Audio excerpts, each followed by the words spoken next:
تسوية غير الله بالله في شيء من خصائص الله.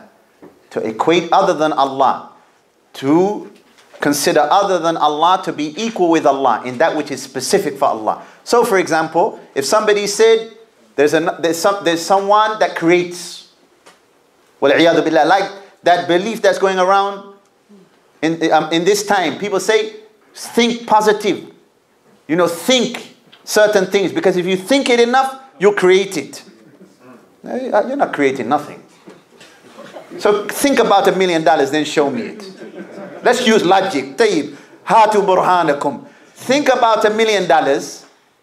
No, I will go. Think that you're a bird and fly. Ridiculous.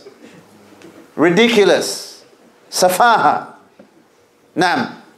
Because rububiyyah is solely the right of Allah Azza wa Jal. Likewise, if somebody believes that other than Allah has knowledge of the unseen, all of the knowledge of the unseen, they say that, my Sufi Sheikh, he knows everything. He can see the pen even writing on the tablet. He knows everything. That's shirk. Why? Because knowledge of the unseen is specific for Allah Azza wa Jal. Ilm al-ghayb is specific for Allah. That's shirk.